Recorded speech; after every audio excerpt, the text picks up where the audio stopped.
All spiritual practices can be placed into two categories. And if you know only one, the more common one, you'll spend your entire life chasing something that doesn't exist. This more common category is that of developmental practices.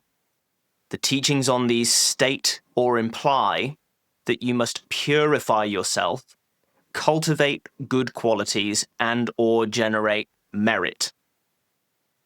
These developmental practices are wonderful pursuits with many benefits, but, importantly, they are provisional.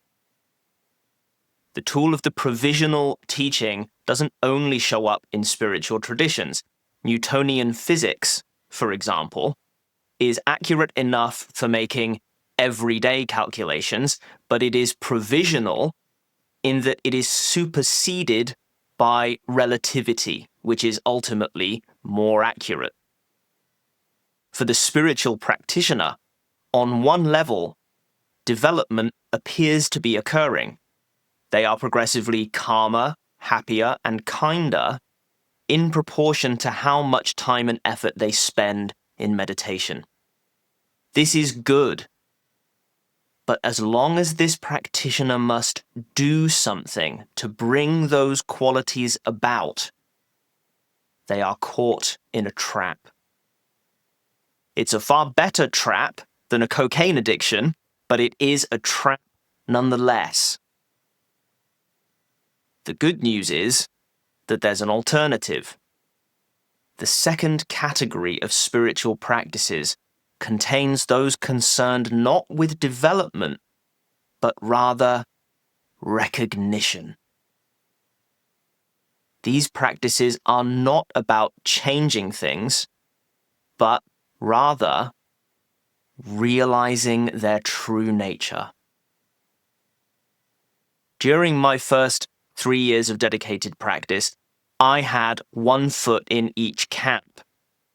Many 21st century practitioners find themselves in this position due to the vast number of teachings to which we have access. I was enjoying a lot of recognition, but I was also still trying to change things. I'd stopped trying so hard to change the world around me, but I was still caught in the trap of trying to change my mind. Cut to 2019, when I had my first encounter with an uncompromising recognition-based teaching, and it was game over.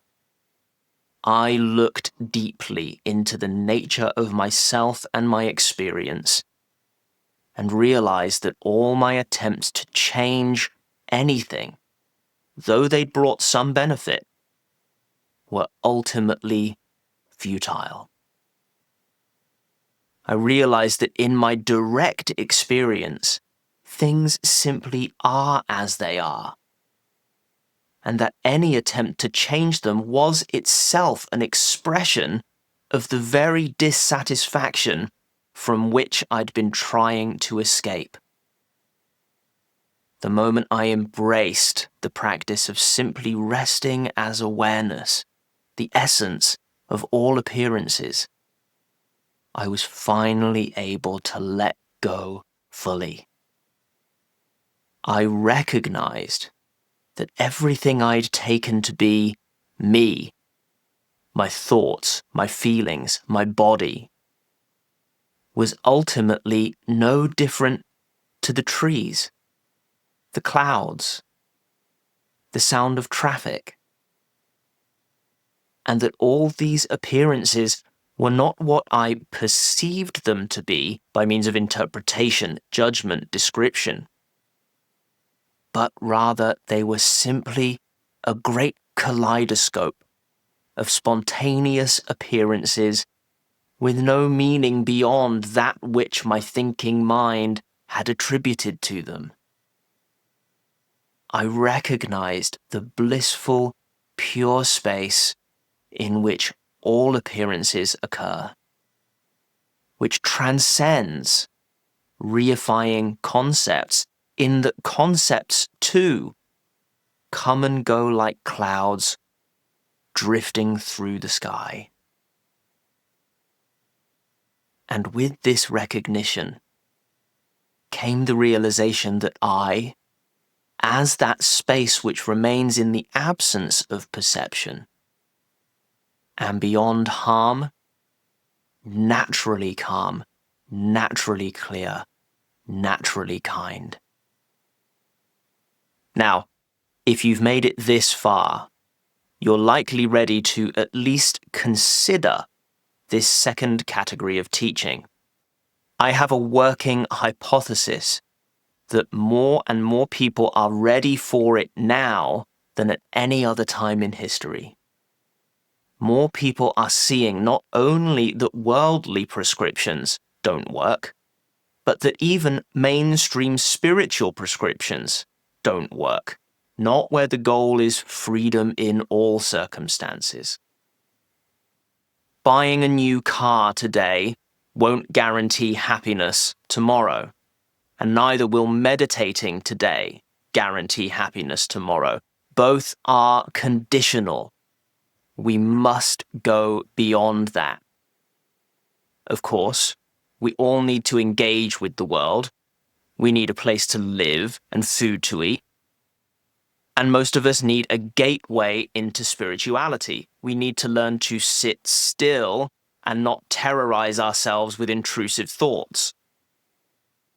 But just as soon as we're ready, an introduction, even a brief one, to the recognition I've illustrated here is vital for correctly contextualizing our other efforts.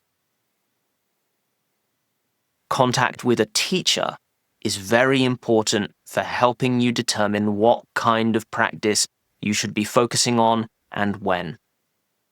The first step you can take is to complete my 1-minute quiz. There's a link in the description. If you enjoyed this teaching, do all the things that tell YouTube you want to see more of them. Drop me a comment. Let me know what you think about what I've shared here. I am deeply interested, and I hope to see you back here again tomorrow. I upload every single day.